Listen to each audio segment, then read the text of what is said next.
ചരിത്ര ദിവസമാണ് കേരളത്തെ സംബന്ധിച്ച്, ഭാരതത്തെ സംബന്ധിച്ച് ഈ ദിവസം. പ്രത്യേകിച്ച് ഭാരതത്തിൻ്റെ പ്രധാനമന്ത്രി വന്ന് തന്നെ ഈ പരിപാടി ഉദ്ഘാടനം ചെയ്യുന്നത് അതിയായ സന്തോഷമായ കാര്യമാണ്.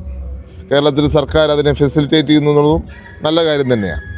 പക്ഷേ ഒരു കല്ല് മാത്രം, ഇത് സ്ഥിരം ഒരു പല്ലവിയായി, ഒരു ക്യാപ്സ്യൂളായി ഇന്ന് CPM മാറ്റിയിരിക്കുക. ഒരു കല്ല് മാത്രം ഇട്ടു എന്ന് പറഞ്ഞ് CPMൻ്റെ പ്രചാരണം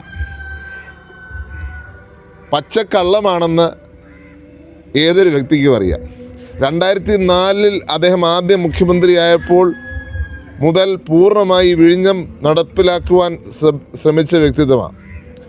2004 തുടങ്ങി 2006 വരെ അദ്ദേഹത്തിൻ്റെ ശ്രമം നടന്നു. പക്ഷേ ഇലക്ഷൻ പ്രഖ്യാപിച്ചത് കാരണമാണ് അന്ന് അത് പൂർത്തിയാകാതെ പോയത്. തുടർന്ന് വന്ന ഇടതുപക്ഷ സർക്കാർ, VS അച്യുതാനന്ദ സർക്കാരും ശ്രമങ്ങൾ നടത്തിയിട്ടുണ്ട്. പക്ഷേ അത് പൂർണ്ണതയിലെത്തിയില്ല. കാരണം ചൈനീസ് കമ്പനിയാണ് വന്നത്.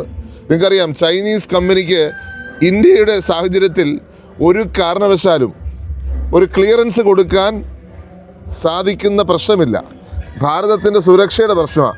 വികസനം വന്നില്ലേനും കുഴപ്പമില്ല, സുരക്ഷ കോംപ്രമൈസ് ചെയ്യാൻ സാധിക്കത്തില്ല.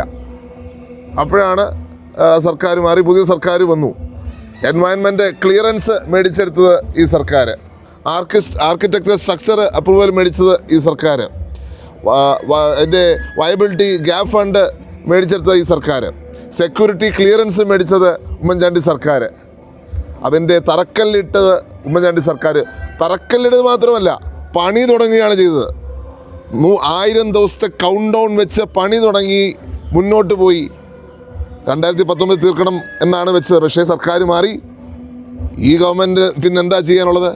ഇവിടെ സൂചിപ്പിച്ച പോലെ പശ്ചാത്തല വികസനം അത് നടത്തിയിട്ടില്ല എന്ന് മാത്രമല്ല, ഒന്നും മൂവ്മെൻറ്റേ ഉണ്ടായിട്ടില്ല. അപ്പോൾ തിരുവനന്തപുരത്തിൻ്റെ വികസനത്തെ സംബന്ധിച്ച്, കേരളത്തിൻ്റെ വികസനം സംബന്ധിച്ച് ഒന്നും ചെയ്യാത്ത സർക്കാർ ക്രെഡിറ്റ് എടുക്കാൻ വേണ്ടി മാത്രം ഇന്ന് PR വർക്കുമായി മുന്നോട്ട് വന്നിരിക്കുകയാണ്. തീർച്ചയായിട്ടും കേരളത്തിലെ ജനങ്ങൾ ഇത് കാണുന്നുണ്ട്.